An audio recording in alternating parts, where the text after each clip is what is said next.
Hello అండి, అందరికీ నమస్తే. ఎలా ఉన్నారు మీరందరూ? దేవుడి దయ వల్ల మేమైతే చాలా బాగున్నాము.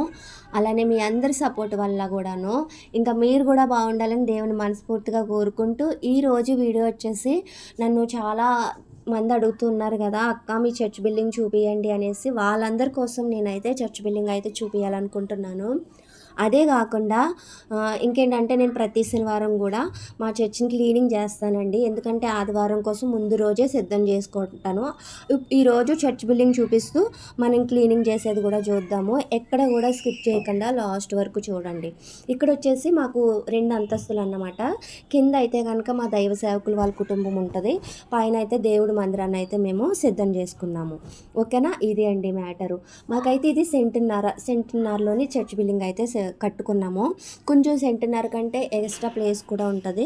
చాలా పెద్దగా విశాలంగా ఉంటుంది. దేవుడి దయ వల్ల మేమైతే సంఘాన్ని స్థాపించి 6 సంవత్సరాలు అయిందండి. ఈ యొక్క చర్చ్ బిల్డింగ్ కట్టుకుని 3 సంవత్సరాలు మాత్రమే అయ్యింది. ఇంత తొందరగా దేవుడు మాకు చర్చ్ బిల్డింగ్ని ఇచ్చినందుకు దేవుడికి హృదయపూర్వకంగా వందనాలు చెల్లించుకుంటున్నాను. ఓకేనా, చూసారు కదా అండి ఎలా ఉంది మా చర్చ్ బిల్డింగు. మొత్తం అంతా కూడా పూర్తయిందండి. ఎంట్రన్స్ అయితే కనుక మనకి డోర్ అది కూడా చాలా పెద్దగా, బయట బాల్కనీ అంతా కూడా బాగుంటుంది. ఇక్కడ ఏంటంటే కనుక మాకు ఒక బ్లాక్ బోర్డ్ కూడా ఉంటుంది అన్నమాట మా చర్చ్ బిల్డింగ్లో. ఎందుకంటే మా దైవ సేవకులు వాక్యాన్ని చెప్తూ అక్కడ రాస్తారన్నమాట ప్రతిదీ. అదంతా కూడా మేము నోట్బుక్లో నోట్ చేసుకోవాలి. ఎందుకంటే అర్థమవుతుంది కదా అలాగైతే, దానికోసం అన్నమాట. ఓకేనా, ఇది ఎలా ఉంది ఫ్రెండ్స్, ఎక్కడ స్కిప్ చేయొద్దు. ఎలా ఉంది మా చర్చ్ బిల్డింగు, మీకు నచ్చిందా? నచ్చితే కింద కామెంట్ చేయండి. ఓకేనా, ఇది ఎలా ఉండగా మేము క్లీనింగ్ చేస్తామని చెప్పాను కదా.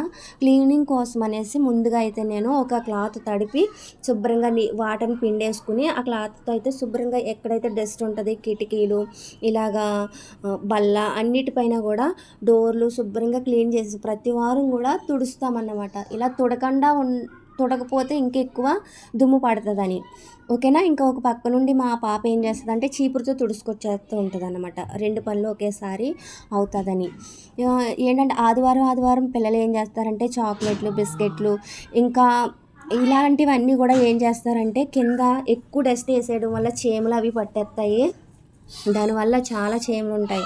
అందుకు ప్రతి వారం కంపల్సరీ మేము క్లాత్తో శుభ్రంగా తుడిచేసి ఎక్కడైనా చీమలు పట్టిన కాడ చీమల చుద్ద రాసేస్తాను అన్నమాట. ఇలా ఉంటుందండి.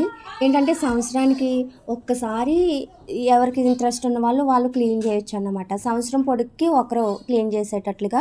ఇంకా ఎవరైనా ఇంట్రెస్ట్ ఉన్న వాళ్ళు ఉంటే ఇంకొక తర్వాత సంవత్సరం మేము క్లీన్ చేస్తామని చెప్పారనుకో, ఆ సంవత్సరం అంతా వాళ్ళు క్లీన్ చేయొచ్చు. ఇలా అయితే కనుక మా సంఘంలో ఉంటుందన్నమాట. మీ సంఘంలో ఎలా ఉంటుంది? ఇలానే చేస్తారా? అయితే కింద కామెంట్ చేయండి ఫ్రెండ్స్. ప్రతిసారి అడుగుతున్నానని ఏమనుకోవద్దు. ఓకేనా, ఇలాగా ప్రతిదీ కూడా డస్ట్ అంతా క్లీన్ చేసుకున్న తర్వాత నేనైతే ఏం చేస్తానంటే మా పాప శుభ్రంగా తుడుచుకుని వచ్చేస్తుంది అన్నమాట. ఒక్కోసారి నేను చీపురుతో, ఒక్కోసారి ఏం కాదు వారం కూడా ఎప్పుడన్నా తొడ్డం మానేస్తానేమో కానీ అప్పటికప్పుడే బూజులు కూడా దులిపేస్తాను అన్నమాట. ఎందుకంటే అలాగా దులుపుకుపోయామంటే ఎక్కువగా ఇంకా బూజు పట్టిందంటే మనం చాలా కష్టమైపోతుంది. అందులోని కొత్తది కదా, కొత్తదైనా పాతదైనా దేవుడు మందిరం శుభ్రం చేసేటప్పుడు మన ఇంటిని శుభ్రం చేసుకున్నట్టుగా పైన శుభ్రం చేయడం బాగోదు.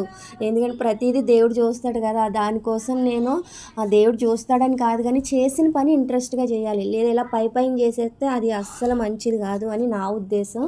అంతే, నేనైతే ఏం బడాయిగా చెప్తున్నానని అనుకోవద్దు. మీకు చెప్పినట్టు కాదు, దేవుడు కూడా నా మాటలు వింటాడు కదా. ఇలా అయితే ఉంటుంది అన్నమాట. మా పాప కింద క్లీన్ చేసిన చీపురుతో తుడిసిన తర్వాత నేనైతే మాప్ పెట్టేసుకుంటాను.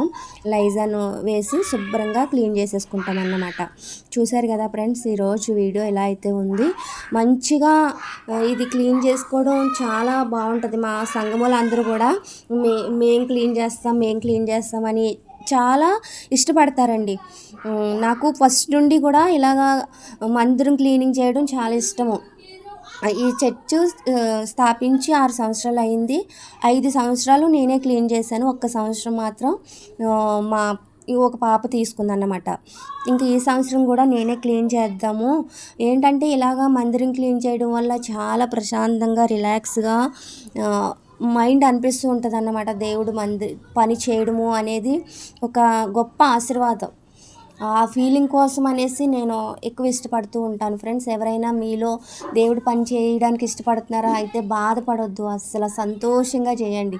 మీరు దేవుడు పని చేస్తే దేవుడు మీ పని చేస్తాడన్నమాట. ఓకేనా. ఈ మధ్యన అయితే నేను ఎక్కువగా అలసిపోవడం వల్ల ఈ అప్పుడప్పుడు కడగడానికి వేరే వాళ్ళు ఈ వారం నువ్వు కడుగు అంటే వేరే వాళ్ళు మా సంఘంలో కూడా కడుగుతారు. అలా ఉండదు. మీకు ఏం చెప్పాలో నాకు అర్థం అవ్వలేదు, నాకు తోచింది చెప్పాను అనుకుంటున్నాను.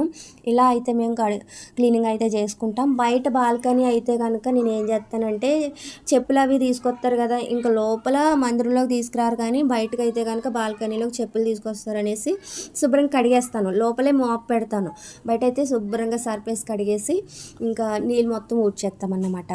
ఇలా అయితే ఉంది ఫ్రెండ్స్. మరి మీకు మా మందిరం ఎలా ఉన్నది ఏంటి అనేది కింద నచ్చితే కామెంట్ చేసేయండి. లాస్ట్ అయితే సండే ఆరాధన ఎలా జరిగింది అనేది కూడా చిన్న క్లిప్ వేశాను. ఎవరు స్కిప్ చేయకుండా లాస్ట్ వరకు చూడండి. నచ్చితే ఒక లైక్ చేసి ఫాలో చేయండి. బాయ్.